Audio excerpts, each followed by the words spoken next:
할렐루야 샬롬. 우리 인사합니다. 할렐루야 샬롬 샬롬 샬롬 샬롬 샬롬. 하나님 사랑합니다. 여러분 주 안에서 사랑합니다. 오늘 마태복음 15장 말씀 우리 함께 묵상합니다. 종료주일 가고 있죠.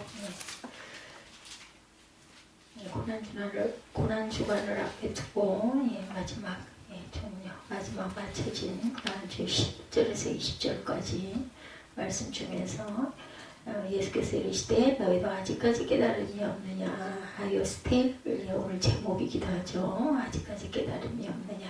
입으로 들어가는 것이 사람을 더럽게 하는 것이 아니라 입에서 나오는 그것이 사람을 더럽게 하는 것이니라. 이에 제자들이 나와 이르되 바리새인들이 이 말씀을 듣고 걸림돌이 된 줄 아시나이까. 예수께서 대답하여 이르시되 심은 것마다 내 하늘 아버지께서 심으시지 않은 것은 뽑아버리니 그냥 들어와 그들은 맹이 되어 맹인을 인도하는 자로다. 이렇게 말씀하죠. 베드로가 대답하여 이르되 이 비유를 우리에게 설명하여 주옵소서. 예수께서 이르시되 너희가 아직까지 깨달음이 없느냐. 제목으로 제가 실었습니다. 입으로 들어가는 것은 모두 배로 들어가 뒤로 내버리는 줄 알지 못하느냐. 입에서 나오는 것들은 마음에서 나오는 이것이야말로 사람을 더럽게 하느니라. 맞아요. 이 입에서 나오는 그 사람이 하는 말을 이렇게 듣다 보면 저 사람 대충 어떤 사람이겠구나라는 걸 알게 되죠. 마음에서 나오는 것은 악한 생각과 살인과 간음과 음란과 도둑질과 거짓 증언과 비방이니 이런 것들이 사람을 더럽게 하는 것이요 씻지 않은 손으로 먹는 것은 사람을 더럽게 하는 것이 아니라 말씀하십니다. 코로나 바이러스 팬데믹으로 인해서 사람들이 청결에 많은 관심을 갖게 됐습니다. 그래서 저는 아직도 그 소독약 뭐 손을 닦는 게 냄새가 또 그걸 닦고 나서 나중에 손이 감촉이 굉장히 싫어요. 손을 자주 씻거나 마스크를 쓰는 것이 일상이 되고 잘 씻어야 되겠죠. 가급적이면 다른 사람이 사용한 물건을 아예 만지지 말아야 되겠다. 혹시나 바이러스가 옮겨올 수도 있기 때문에 주의하는 건 필요합니다. 이스라엘 사회에서도 청결함에 대한 관심이 컸던 것 같습니다. 예수님 당시에. 오늘 말씀에 더러움에 관한 문제를 가지고 예수님을 찾아온 사람들이 있었죠. 예수님이 갈릴리에 계실 때 예루살렘에서 바리새인과 서기관들이 온 거예요. 얘들은 개인적인 용무가 있어서 예수님을 만나러 온 게 아니죠. 예루살렘에서부터 왔다는 것은 예수님이 어떤 사람인지를 알아보기 위해 쉽게 얘기하면은 감사해요. 감사. 그죠? 오늘날로 얘기하면 바리새인들이 보낸 사람들이었다라고 볼 수가 있죠. 예수님이 많은 이들에게 영향력을 끼치게 되니까 살펴보러 온 거예요. 근데 그렇게 먼 길을 찾아서 하는 질문이 뭐였어요? 왜 당신의 제자들은 떡을 먹을 때 손을 씻지 않아서 장로들의 전통을 어기느냐. 이거 문제될 수 있어요. 바리새인들에게는. 너무나 예수님이 하시는 일은 율법하고 너무 거리가 먼 것들을 자꾸 하니까 문제가 됐던 거죠. 손을 씻지 않고 음식을 먹는 것을 시비하기 위해서 먼 길을 왔다는 것은 이해가 되지 않기도 하지만 손 씻는 문제는 부모가 어린 자녀에게 야단을 칠 일이죠. 다 큰 어른인 제자들을 상대로 할 일은 아닌 것처럼도 보입니다. 그런데 바리새인과 서기관들이 장로의 유전을 따라 손 씻는 것에 대해서 강조한 이유는 단순히 몸을 깨끗하게 하는 위생의 문제만 가지고 말하는 건 아니었어요. 그들의 청결에 관해서 강조한 것은 자신을 정결하게 하는 것이 하나님과의 관계와도 관련이 있기 때문이었습니다. 영적으로도. 구약의 말씀에 이스라엘 백성이 하나님을 만나기 위해 해야 하는 일 중에 하나는 그들의 몸을 깨끗하게 하는 것이었죠. 이스라엘 백성이 출애굽해서 시내산 밑에 진을 치고 머물게 됩니다. 그때 하나님께서 시내산에 임하고자 하셨는데 이를 위해 하나님께서 모세에게 지시하시죠. 출애굽기 19장 10절 11절 보면 너는 백성에게로 가서 오늘과 내일 그들을 성결케 하며 그들로 옷을 빨고 예비하여 제3일을 기다리게 하라 말씀하셨어요. 이는 제3일에 나 야훼가 온 백성의 목전에 시내산에 강림할 것이니라 말씀합니다. 하나님은 이스라엘 백성들이 하나님의 임재를 경험하기 위해서 깨끗한 모습으로 있으라고 했다는 거죠. 출애굽 19장 10절에서 11절입니다. 그리고 이스라엘이 머무는 진영도 깨끗하던 게 청결하게 해라. 만약 그 진영에 부정하게 된 자들이 있으면 남녀를 막론하고 진영 밖으로 내보내라. 그 이유는 하나님께서 그 진영 가운데 거하시기 때문이다. 말씀하죠. 민수기 5장 3절입니다. 하나님께 성막에서 제사를 드릴 때도 하나님은 제사장들에게 깨끗하게 씻을 것을 요청하셨죠. 성막의 그 뜰에 보면 물이 담겨지는 물두멍이 있습니다. 물두멍의 목적은 제사를 드리는 제사장들이 거기서 손과 발을 씻기 위한 물이었어요. 그리고 말씀하시기를 그들이 수족을 씻어 죽음을 면할 것이요. 출애굽기 30장 20절 내용입니다. 제사장들이 손발을 씻지 않고 제사를 드렸다가는 죽을 수도 있다는 거예요. 성결하게 해야 된다. 그 이스라엘 백성이 하나님께 나아가거나 하나님의 임재를 경험하기 위해서는 몸을 청결하게. 우리나라에도 보면 전통에 보면 뭐 제사나 또 중요한 일에 나아갈 때 목욕 깨지 않다 이런 이야기가 있죠. 깨끗하게. 그리고 뭐 예를 들면 어디 가서 제사를 드리거나 할 때도 아주 겨울에도 찬물로 머리 감고 목욕하고 옷을 갈아입는 그런 전통을 저희들도 늘 느끼고 왔어요. 그죠? 뭐 옛날 이야기도 그렇고 모든 드라마 같은 데도 보면 그렇고 또 실제 우리 어머니들이 또 할머니들이 할 때 머리를 막 깨끗하게 빗고 그죠? 정한수를 떠놓고 깨끗하게 하얀 사발에다 물 떠놓고 길기도 하시죠. 이게 뒷뜰이라고 그러죠. 장독이 쭉 있는 그런 데다 놓고 또 제가 느끼는 부분 중에 기억나는 거는 그런 날은 또 다리발 같은 것 같아요. 지금 저는 전기가 없었을 때도 아주 환하게 그리고 정말 그 달 떠 있는 그런 그 시골의 풍경 지금 이렇게 눈 아래도 담겨 있을 정도로 아주 깨끗하고 은은한 그럴 때 할머니들이 그렇게 아주 옷을 곱게 소복 단장을 하시죠. 차려입으시고 그렇게 정성을 들여서 비는 그런 걸 제가 본 기억이 많이 있습니다. 이렇게들 했던 거 이게 그 이스라엘의 제사장들이 손발을 씻고 제사를 당연히 드리는 그런 모습 같이 일치가 됩니다. 그래서 이스라엘 백성이 하나님께 나아가거나 하나님의 임재를 경험하기 위해서 몸을 청결하게 하는 것 필수인 것처럼 여하튼 그 중요한 일을 할 때나 아니면 뭐 하나님께 기도할 때 또 우리 조상들이 하나님을 몰랐을 때도 뭐 1월 성신 뭐 달에게 1월이라는 건 달이죠. 달에게 아니면 천지신명 지금 우리가 일컬는 하나님이죠. 저는 그렇게 이해를 합니다. 이렇게 그 기도하는 부분을 많이 접하고 봤습니다. 저도 어린 날.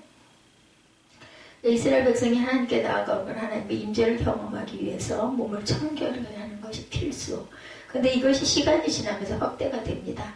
하나님께서는 떡을 먹기 전에 손을 씻으라는 율법을 주시지는 않았는데 이스라엘 백성들 당연히 음식을 먹기 전에 손을 씻는 것이 청결을 위해서 기본으로 우리 머리에 다 배어 있는 거죠. 음식 먹을 때 손 씻는 거. 물론 젓가락을 가지고 포크를 가지고 먹기는 하지만 하나님께서 만드신 법은 아닌데 사람들이 만든 신앙적 전통을 장로들이 유전이라고 이렇게 말합니다. 근데 제자들이 손을 씻지 않고 떡을 먹으면서 장로들의 유전까지 어기니까 그것을 힐라라는 거죠. 예수님은 바리새인과 서기관의 지적을 받았을 때 그것을 순응하지 않으셨어요. 도리어 그 말씀을 들으시고 진정으로 조심해야 할 더러움이 무엇인지 한마디로 얘기해서 꼬집는 거예요. 너희들이 정말 깨끗해? 이런 식으로 도전을 하시는 거라고 저는 느껴집니다. 우리가 하나님께 나아가기 위해서 정결한 모습으로 당연히 나아가야 되죠. 우리 예배 드릴 때 그래서 그 신실하신 우리 예전 그 어른들 보면은 교회 나갈 때 옷이 다르고 신발이 다릅니다. 아니 깨끗하고 단정한 옷 입죠. 근데 특히나 그냥 세상에 어떤 뭐 모임에 나가거나 장에 뭐 시장에 나가거나 뭐 이럴 때 차림 다르듯이 특히 교회 나갈 때는 딱 한 벌 옛날 우리 할머니 할아버지들도 보면 다 옷을 만들어 놓고 그 옷은 교회 나갈 때만 저도 그게 몸에 뱄습니다. 그래서 성년에 그냥 있을 때는 허름한 옷들 많이 있는데도 그런 옷들을 잘 못 입어요. 그냥 편한 옷 그렇게 입고 있고 예배 때는 꼭 어디 그 예배 때 입는 옷을 입고 바깥으로 나가니 거의 손가락으로 세워질 정도로 하도 그 주변에서 말이 많아가지고 그냥 브라우스 교회에서 예배 드릴 때 입었던 깨끗한 옷이니까 브라우스 차림으로 그냥 나간 적이 한두 번 있긴 하지만 그러면서도 마음에 거리낌이 있어요. 이거 입고 나가면 안 되는데 이런 마음이 무슨 안 될 거예요. 갔다 와서 또 빨아가지고 깨끗하게 또 예배 때 입으면 되는데도 정말 그 입더라고요. 잘 안 됩니다. 그리고 뭐 세상에 나갈 때 뭐 사람들이 좀 뭐 예쁘게 안 보거나 뭐 어때 내가 깨끗하면 되고 속은 늘 씻어서 깨끗한데 이제 이런 마음인데 그러게요. 보여주는 것도 또 누구랑 어디를 갈 때 상대방에 대한 이해인 것도 맞기는 합니다. 우리가 하나님께 나아가기 위해서 정결한 모습으로 나가 사람을 만날 때도 그죠? 그 사람 어떤 사람을 만나느냐에 대해서 우리 옷차림에 신경을 쓰지 않습니까? 그런데 최고이신 하나님 만날 때 우리가 가장 좋고 가장 예쁜 모습으로 가장 단정한 모습으로 임해야 되는 건 맞습니다.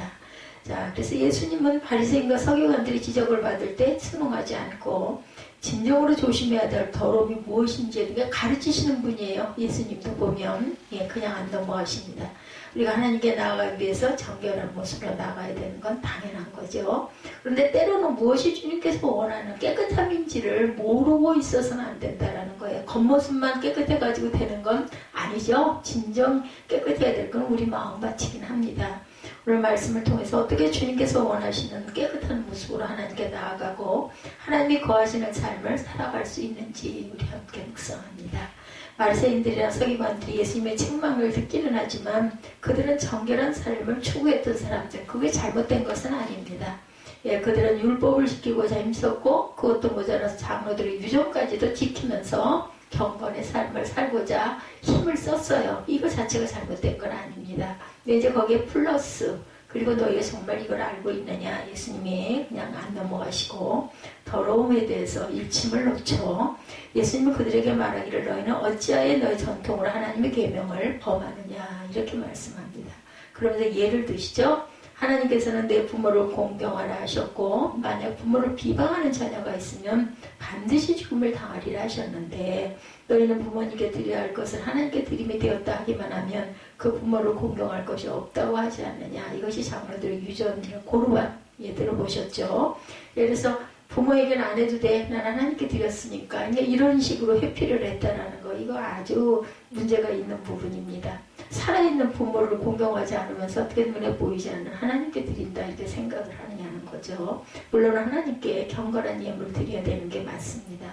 고르반은 하나님께 드리는 예물이라는 뜻인데 일부 사람들 이를 악용한 거죠. 그래서 부모를 봉양하기 위해 쓰일 물질이라도 하나님께 드릴 예물인 건 맞아요. 근데 고르반이라고 하면서 그 물질로 부모를 봉양하지 않아도 된다. 난 하나님께 다 드렸으니까. 결국 사람들은 하나님께 예물을 드린다는 핑계로 부모를 공경하려는 하나님의 법을 어기기도 했다라는 거예요. 아주 피규어악으로 이런 식의 핑계를 댄 거죠. 근데 왜 사람들이 이러한 일들을 행하게 되었는가? 예수님은 그러한 일이 일어나는 것은 그들의 마음이 하나님과 떨어져서 하나님을 공경하지 않기 때문이다라고 결국은 이렇다라고 말하는 거죠. 예수님은 하나님의 계명을 사람이 만든 전통인 장로들의 유전으로 폐하는 모습으로 말씀하시면서 이사야 선지자의 말을 인용합니다. 이게 말씀을 꼭 이렇게 인용하는 거 필요합니다. 우리 기도할 때 특히 그렇죠. 이 백성이 입술로는 나를 공경하되 마음은 내게서 멀도다. 사람의 계명으로 교훈을 삼아 가르치니 나를 헛되이 경배하는도다. 이렇게 말합니다. 이스라엘 백성들은 하나님을 공경한다고 말을 해요. 그리고서 그들이 외적으로는 하나님을 잘 섬기는 것처럼 고르반이라고 말하면서 행동하지만 그들의 마음은 하나님으로부터 멀다. 다 꿰뚫어 보시는 거죠. 우리도 그렇지 않아요? 어떤 사람 대하다 보면 처음에는 그 사람 참 괜찮네, 신실하네 했다가 조금 좀 깊이 알고 나면 그 사람의 단점이 그 사람의 속내가 꿰뚫어 보여질 때 어때 실망하게 되죠. 안팎이 좀 같아야 되는데 그렇지 않은 경우가 많습니다. 또 어떤 상황에 따라서 이것을 보이기 싫어서 그러는 경우도 있는데 이것 자체를 지금 예수님은 나무라시는 거죠. 하나님 우리의 마음이 하나님과 친밀하게 있는지 멀리 있는지를 당연히 잘 알고 계시는 분이에요. 사람은 속일 수 있지만 하나님은 못 속이고 하나님을 속이기 이전에 우리 마음 안에서 뭐가 얘기해요? 양심이 말하고 있습니다. 압니다. 본인도 이게 내가 핑계인지 정말 하나님을 섬기는 마음인지 알아요. 본인이. 근데 그것이 사람의 눈에도 뜨일 때가 있다라는 거죠. 그러니 하나님을 오죽하시겠느냐. 우리가 외적인 정결과 경건에 신경을 쓸 때 하나님께서 우리의 마음이 어떤지를 보시는 분이시다. 하나님을 공경하고 가까이 모시고자 하는 사람들은 그 마음이 하나님께 가까이 있는지를 살펴야 되겠다. 하나님을 공경하는 마음으로 행하는 것인지를 살필 줄 알아야 합니다. 마음은 하나님을 떠나 세상적으로 살아가면서 외적으로 경건의 삶을 살아간다고 한다면 하나님은 그것을 헛되이 경배하는 것이라고 말씀하신다. 두 번째, 그런데 하나님으로부터 마음이 멀어지게 되면 어떻게 되는지 여러분들 아십니까? 우리 마음에 더러운 것들이 자리 잡게 된다는 거죠. 저와 여러분의 가정에 쓰는 물건 중에 세균이 가장 많은 거 5가지를 꼽는다면 어느 신문에 보니까 주방 수세미, 휴대폰, 리모컨, 부엌 싱크대, 도마. 이 칼도마가 굉장히 음식을 만드는데 꼭 필수적인 건데 도마가 그래서 도마를 청결하게 해야 된다. 뭐 햇볕에 말려라. 뭐 살균을 해야 된다. 이런 이야기가 많죠.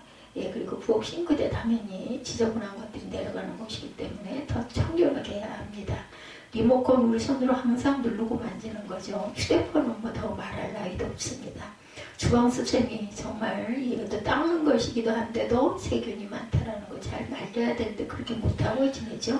주방 수세미는 더러운 그릇을 닦는 역할을 하지만 다른 어떤 것보다 가장 많은 세균을 가지고 있어요. 우리가 생각해보면 그렇죠. 휴대폰도 깨끗하게 보이지만 세균의 그 덩어리죠. 근데 더럽게 보이는 것 중에 의외로 깨끗한 거, 변기 깨끗하다고 하죠. 사람이 생각하기에 정말 가장 더러운 게 변기인 것 같은데 예, 사실 수세미는 리모컨보다 세균이 더 나다고 합니다. 우리는 때로 무엇이 더러운지 아닌지를 착각하면서 이렇게 살기도 한다는 거. 외형적으로 깔끔하고 정갈하게 말하는 사람을 보면 깨끗한 이미지를 느끼게 돼요. 아주 단정하고 깨끗한 사람들을 보면 그렇죠. 근데 반대로 외형적으로 더러우면 사람의 내면도 더러울 것 같이 제가 그런 것들이 참 심해요. 우리 그 모임, 목사님들 모임에 갔을 때 예, 오시는 분들 다 목사님들이잖아요. 근데 유난스럽게 그냥 시커멓게 해가지고 막 옷을 무슨 저런 걸 입고 와서 할 정도로 막 함부로 일복 차림 비슷한 그런 그 차림을 하고 오시는 분들을 이렇게 보다 보면 절대로 옆에 가고 싶지가 않아집니다. 그래서 우리 차림도 참 중요하다는 생각을 해요. 뭐 이쁘지 않아도 깨끗하지 않아도 보기에 이 자리에 올직한 단정한 옷차림은 꼭 해야 할 필요가 있습니다. 밤매다 온 사람 같은 차림으로 막 뒤엉크러진 모습으로 그렇게 해서 그런 곳에 나가면 안 되는 거죠. 조심해야 합니다. 물론 내면에는 얼마나 하나님 사랑하는 사랑이 많겠습니까? 그러니까 그럴 정도로 그죠? 예, 애를 쓰고 살고 있는데도 그 모습인 채로 그냥 그렇게 왔을 때는 예, 저는 좀 이렇게 그건 좀 아니지 하는 마음이 자꾸 이게 그런 거 판단하면 안 되는데 눈으로 보여지는 거니까 어느 날 제가 극동방송을 듣고 오다 보니까는 그 산산교회 담임 목사님이신 김학정 목사님이 그런 얘기를 하시더라고요. 네, 굉장히 우리가 그 살아가는 세상에서 어려운 일들이 굉장히 많은데 보면은 온전치 않은 모습에 그런 것들이 있다라는 이야기를 들으면서 제가 정말 그 목사님에 대한 느낌이 안 좋았거든요. 그때 한참 안산에 땅값이 올라갈 때 맨날 앉으면은 그 성도들이나 집사님들이나 아니면은 그 자매들 보고 막 땅값 타령을 그렇게 해요. 땅이 얼마가 올랐는데 뭐가 어떻고 하는 소리 들어보면 저 양반이 목사님 맞아 하는 생각이 제가 들었던 기억이 납니다. 그런데 지금까지도 방송활동을 하고 계시고 교회는 잘 성장해 있고 이름도 아주 그때 그 시기에 굉장히 그 대단한 이름이었죠. 꿈의 교회. 지금도 아주 이름이 상당히 그 독특하게 기억이 나는 이름인데 하나님도 저 종은 저런 모습으로 쓰시는 거지. 그죠? 그죠? 성도들의 사랑이나 이런 것들에 대한 깊이나 이런 게 참 부족해 보이고 예, 그 시대를 흐름을 타는 남자 목사님들이 그런 분들이 많으시대요. 예, 뭐 땅 사서 교회 지어가지고 파시고 또 그 수입으로 조금 더 크게 또 멋지게 또 그 결국은 큰 거를 하겠다. 그런데 그것까지는 또 그럴 수 있다 쳐요. 나중에 보면은 자신의 교회는 교회를 아예 짓지도 않고 조그마한 건물에 한 칸을 얻어가지고 교회를 만드는 모습은 은혜스럽게 보이지는 않더라고요. 뭐 어떤 뜻이 있겠죠. 아니면 그렇게 해서 또 해외에다가 요즘에는 뭐 필리핀이나 이런데 조그마한 그 교회 짓는 거 한 3, 4천만 원 가지면 짓는데요. 그걸 가지고 가서 또 아니면 그쪽에다가 그렇게 해서 돈 금액을 보내가지고 교회를 한두 개를 그렇게 세우기도 하고 선교하신다고 한 번씩 가시기도 하고 이제 이런 식으로들 또 목사님들이 해외로 예, 그렇기도 하십니다. 그런데 정작 본인의 교회는 아주 그 미미하게 우리 주변에 있는 목사님이 그러셨잖아요. 여기 이마트가 들어오는 바람에 땅값을 엄청나게 받고 본인의 교회를 파셨죠. 땅이 잘 지어진 교회를. 하고는 어디에다 대단한 교회를 지으시려나 그때 한참 얘기하실 때 뭐 몇 층짜리 빌딩을 이렇게 올려가지고 뭐 1층 전체는 교회, 뭐 아니면 뭐 2, 3, 4층은 뭐 임대, 뭐 이런 식으로 하겠다고 하셔서 뭐 그렇게 하실래나 보다 했더니 아니면 뭐 꼭대기층에다 교회, 아래층들은 임대, 뭐 이런 말씀을 하셔서 그런가 보다 했더니 결국은 다 그거 다 안 하고 어쩌셨는지는 모르지만 제가 가깝게 교제하지 않기 때문에 근데 결국은 교회는 조그만한 그 교회를 그냥 세를 얻으셔가지고 제가 예전에 바울 전도사님 그 공부하시는 분 한 분이 그날 수업을 안 한다고 그래서 아니 왜 수업을 안 하세요? 물어봤더니 뭐 토목공사를 하느라고 거기다 교회가 세워지느라고 그 얘기를 제가 잠깐 들으면서 요즘 코로나 시대에 교회들 세우려고 했던 교회들도 멈칫거리잖아요. 그런데 그럼에도 불구하고 교회 그 공사를 하시는구나. 굉장히 마음에 감사한 마음이 들더라고요. 저는 뭐 보지도 않은 분이긴 하지만 그래서 그 얼마나 믿음이 좋으신 분인가 이런 마음이 들더라고요. 너무 세상적으로 그런 흐름 따라 흐름도 중요하지만 그렇게 해서 교회를 그런 식으로 세워져 있는 교회 그거 다 헐고 거기 이 땅을 흡수를 했겠죠. 그러면 교회가 없어진 건데 무너진 거죠. 결국은. 그런데 다른 데다 짓지 않고 그냥 뭐 그런 성전이라는 의미가 건물이 성전은 아니에요. 그렇죠? 그런데도 그런 식으로 바뀐 게 시대를 그냥 아주 빠르게 파악을 하고 방향을 그런 식으로 그분의 뭐 목표 비전이니까 뭐라 말할 수는 없지만 저는 느낌이 그렇게 좋게 느껴지진 않았습니다. 이것도 잘못된 것이겠죠. 예수님은 사람을 더럽게 하는 것은 사람의 마음속에 있는 더러운 것들이 다 맞습니다. 19절에 악한 생각, 살인, 간음, 음란, 도둑질, 거짓 증언, 비방 등이다 라고 말씀합니다. 누구를 절대 비방해서도 안 되겠죠. 그래서 입으로 들어가는 것이 더러운 것이 아니라 마음속에서 밖으로 나오는 것이 더럽다.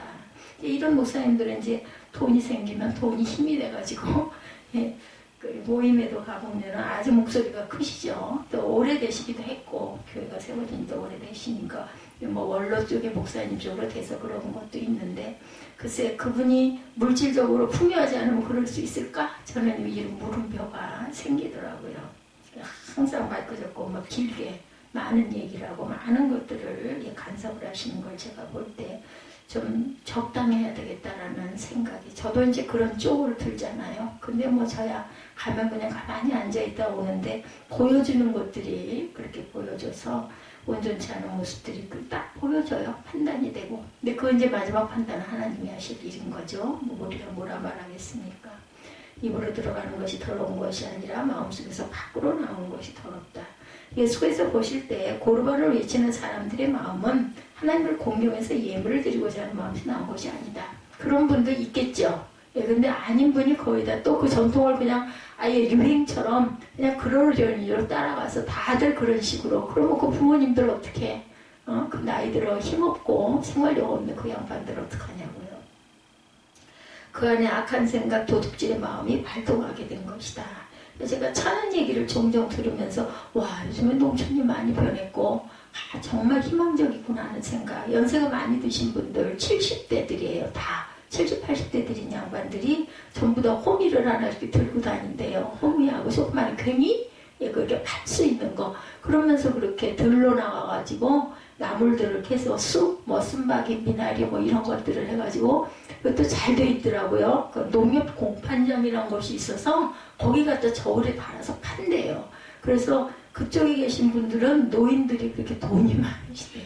그래서 아주 편안하게 그리고 또 건강에도 좋잖아요. 적당히 움직이고 또 모여가지고 맛있게 뭘 끓여 먹고 막 이렇게 서로 하루가 어떻게 가는지 모르게 빠르게 가기 때문에 개봉동에 계시질 않고 그 부모님들은 항상 천안에 그 집을 하나 만들어 놓으시고는 거기 가서 생활을 하셔서 참 근심이나 걱정이나 싸움이나 욕이나 이런 다툼이 이런 게 많이 없어지고 술도 거의 많이 안 하시고 담배는 아예 끊으시고 하기 때문에 그러는 바람에 거기에 있는 그 형님도 그 방에 앉아서 할 일이 뭐가 있겠어요. 움직이질 못하니까 어딜 나가질 못하니까 담배를 하루에 2박씩 매월 피웠는데 그 약 덕분에 그 양반도 담배를 끊었다. 그러니 얼마나 다행스럽니까. 그리고 요즘에 시골에 있는 분들은 정말 부자다 이런 얘기를 하시더라고요. 그리고 또 과수, 뭐 배 이런 것들을 과수원을 해가지고 그걸로 또 이렇게 소작을 해서 많은 물질적으로 풍요를 누리고 사신다라는 얘기. 부모님이 자녀들에게 폐를 끼칠 일이 없는 거죠. 그런 식으로 사시기 때문에 아주 좋은 모습입니다. 부모를 위해 자신의 것을 소비하기 싫어하는 악한 생각, 자기 욕심과 도둑질의 마음이 그 안에 고르반이라는 마음 안에 있는 것이다라는 거죠. 겉으로 보기에는 하나님께 예물을 바친다고 말하는 것이 거룩해 보여도 속마음은 너희가 이런 마음이지 않냐, 더럽다. 하나님은 당신을 공경한다고 말하는 사람들이 입술뿐만 아니라 그 마음이 하나님을 가까이하고 공경하는 마음으로 하는지를 살피고 계십니다. 그래서 우리가 하나님을 경배하고 경건을 추구할 때 우리의 마음이 진실한지를 늘 살펴야 되겠다. 예, 근데 본인이 먼저 알아요. 알면서 겉으로 이렇게 드러내는 게 사람들의 눈에 띌 때는 하나님은 당연히 더 크게 그거 보시고 아시겠죠. 사람의 마음을 더럽게 만드는 원인 중에 하나, 욕심으로 인함입니다. 욕심. 내가 원하는 것들을 얻기 위해서 욕심을 부리다 보면 악한 생각을 품게 되죠. 다른 사람을 속이고 남의 것을 도둑질하고자 하는 마음이 생깁니다. 갖고 싶죠? 예고 살짝 가졌으면. 그래서 다른 사람을 해할 뿐만 아니라 살인까지도 하게 됩니다. 그러게 우리의 마음이 욕심에 의해서 주장되지 않도록 노력해야 되죠.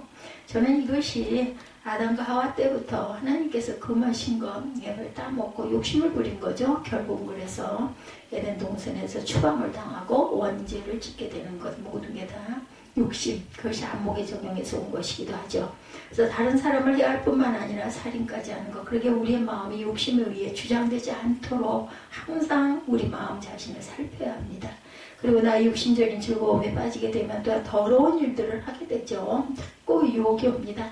간음하고 음란을 하게 되기도 하고, 안타까운 것은 더러운 일을 하면서도 그것을 아름답다고 착각까지 하는 것, 뭐 너무나 잘 아는 바세바 사건, 다윗같이 하나님의 합한 자라는 그런 그 칭송과 축복을 받은 사람도 인간이기 때문에 사단은 우리로 하여금 진정으로 더러운 것을 혼돈하게 만듭니다.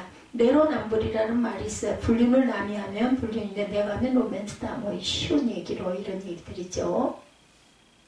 우리는 내 마음속에 있는 더러움을 예쁘게 포장하고 정당화시키는 성향이 있습니다.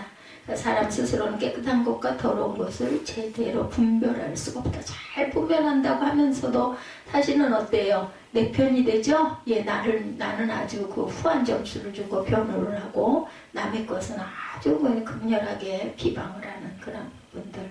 우리가 우리 마음에 더러운 것이 있는지 없는지를 분별하기 위해서는 꼭 필요한 것이 하나님의 말씀입니다. 말씀에 입각해서 항상 봐야 되죠.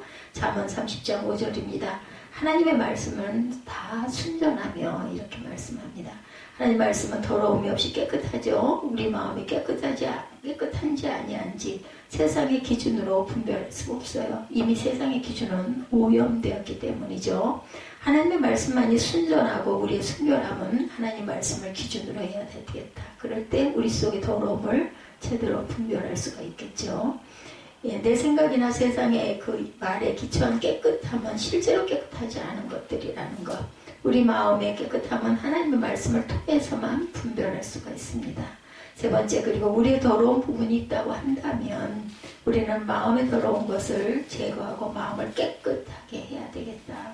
우리 용모가 깨끗해야 하는 것처럼 어디 나갈 때 그 장소에 어울리는 차림을 해야 되고 깨끗하고 단정해야 하는 것처럼 우리 마음밭은 더 말할 나위가 없죠. 마음에 더러운 것을 제거하고 마음을 깨끗하게 해야 되겠다. 우리들 이제 봄이죠. 예, 봄이 완연합니다. 그런데 조금 더 있으면은 모기 파리의 그 시절이 다가와요. 날파리들 저는 정말 싫어합니다. 이 날파리 막 날아다니면서 가만히 있질 않죠. 예, 면밀하게 살펴보니 날파리가 막 그렇게 벌글거리는 곳이 있어 가만히 살펴봤더니 그 단 거 있는 곳, 냄새, 달콤한 향기가 있는 곳에 많이 끓습니다. 귤, 청 같은 거 담아놓은 그릇에 그런 것들이 막 그렇게 끼더라는 거죠. 그래서 그 귤을 살펴봤더니 위에 있는 것들은 말짱한데 아래에 있는 귤 몇 개가 상에 있으니까 그거 딱 알고 날파리들이 그렇게 침투를 한 거죠. 상한귤이 몇 개 안 된다고 버려두면 어떻게 돼요? 점점 양파도 마찬가지예요. 그죠? 같이 그냥 옆에 같이 썩어 들어가죠. 우리 안에 더러운 죄의 마음들을 제거할 때 우리 마음이 깨끗해지고 깨끗한 것이 우리의 삶으로 또한 표현돼서 나올 수가 있다. 우리 마음이 더러워질 때 비누와 수세미로 깨끗하게 씻을 수 있으면 좋을 텐데 그렇게 할 수가 없는 게 문제인 거죠. 히브리서 10장 21, 2절입니다. 우리의 마음을 깨끗하게 할 수 있는 방법을 소개하고 있습니다. 또 하나의 집 다스리는 큰 제사장이 계심에 우리가 마음의 뿌림을 받아 악한 양심으로부터 벗어나고 몸은 맑은 물로 씻음을 받았으니 참 마음과 온전한 믿음으로 어디로 나아가요? 하나님께 나아가야 되겠죠. 하나님께 나아갈 때는 특별히 내 마음이 온전한지 내가 잘못된 것은 없었는지를 돌아볼 줄 알아야 되겠습니다. 구약시대 때 성막에서 쓰일 기구를 선별하기 위해서 짐승을 잡아 그 피를 기구에 뿌려서 깨끗하게 했었어요. 사람의 마음을 깨끗하게 하는 피는 우리의 큰 제사장이신 예수 그리스도께서 흘리신 보혈을 통한 것이라는 것. 예수께서 내 더러운 죄를 사하시기 위해 피를 내 마음에 흘려주셨음을 믿을 때 우리의 죄는 그 피에 가려워지고 의롭다 칭함을 받게 됩니다. 우리 그 찬양 있죠? 그 피로 구원받았네. 그리고 예수 그리스도의 피로 깨끗하다고 칭함을 받은 이들이 해야 할 일은 하나님의 말씀을 지킴으로 실제로 깨끗한 삶을 살아가는 것이죠. 시편 119편 9절에도 보면 청년이 무엇으로 그 행실을 깨끗하게 하리이까 주의 말씀만 지킬 따름이니라. 우리 그쪽 앉은 자리에서 왼쪽에 보면은 우리가 아주 그 귀하게 여기는 하나님의 말씀이 새로 걸렸어요. 시편 105편 119편 105절이죠. 주의 말씀은 내 발에 등이요 늘 길에 비침이다 말씀하고 있습니다. 죄인의 마음속에 온갖 더러운 것들이 있죠. 그리고 이 더러운 것들이 마음에서 나와 땅에 퍼짐으로 땅을 더욱 더럽게 오염시킨다라는 것. 우리의 더러운 마음에 순전하신 하나님의 말씀이 들어갈 때 우리의 마음이 정화되기 시작합니다. 그리고 그 순전한 말씀을 지켜 행할 때 우리 깨끗한 성도의 삶을 살아갈 수 있다는 것 잊지 마십시다. 예수님은 입으로 들어가는 것이 사람을 더럽게 하는 것이 아니라 입에서 나오는 그것이 사람을 더럽게 한다고 하셨어요. 그리고 우리의 더러운 마음을 감찰하시는 분이 하나님이시죠. 이르면 17장 9절에서 10절입니다. 만물보다 거짓되고 심히 부패한 것은 마음이라 누가 능히 이를 알리오마는 나 야훼는 심령을 살피며 폐부를 시험하고 각각 그의 행위와 그의 행실대로 보응하나니. 내가 내 마음이 깨끗할 것 같지만 그렇지 않을 수도 있음을 우리는 주의해야 합니다. 내 마음이 하나님을 공경하지 않고 그 마음이 하나님을 떠나 있으면 깨끗해질 수가 없어요. 나의 욕심이 이끌려 살아갈 때 우리의 마음에 더러움이 쌓입니다. 그리고 내 육신의 즐거움과 만족을 위해 살아가고자 할 때 우리의 마음은 더러워질 수밖에 없죠. 그러니 내 속에서 나오는 것은 더러운 것일 수밖에 없다.